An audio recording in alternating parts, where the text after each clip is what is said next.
During the last few years, we've received many letters asking about the silly symphonies, wanting to know what's become of them and why we no longer produce them. Well, the simplest explanation is that the silly symphonies have grown up. They've developed and matured into the feature-length cartoons that we produce today. To illustrate this, let's look at a scene of Minnie Mouse from a very early cartoon short subject.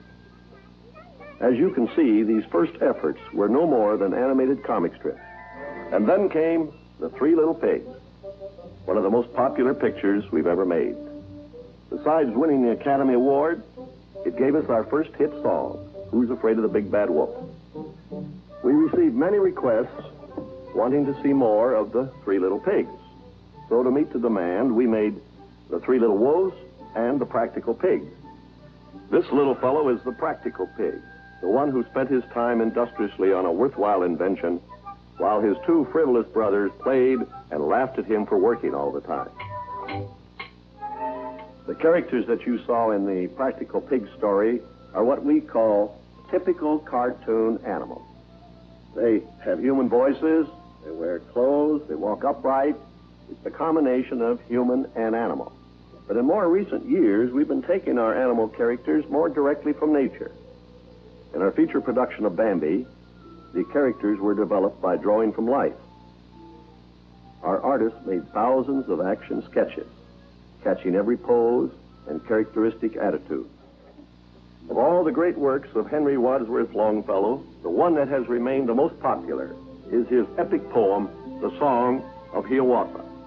Told in beautiful verse, this romantic legend of the North American Indian has become a part of our literature and is known and loved by every boy and girl who has studied it in school. It's one of our favorite stories, and we hope to make a feature picture of it someday. But in the days of the Silly Symphony, we weren't prepared to undertake a big feature cartoon with all the trimming. So we did the next best thing. We produced a pocket edition, a miniature version, which we called Little Hiawatha.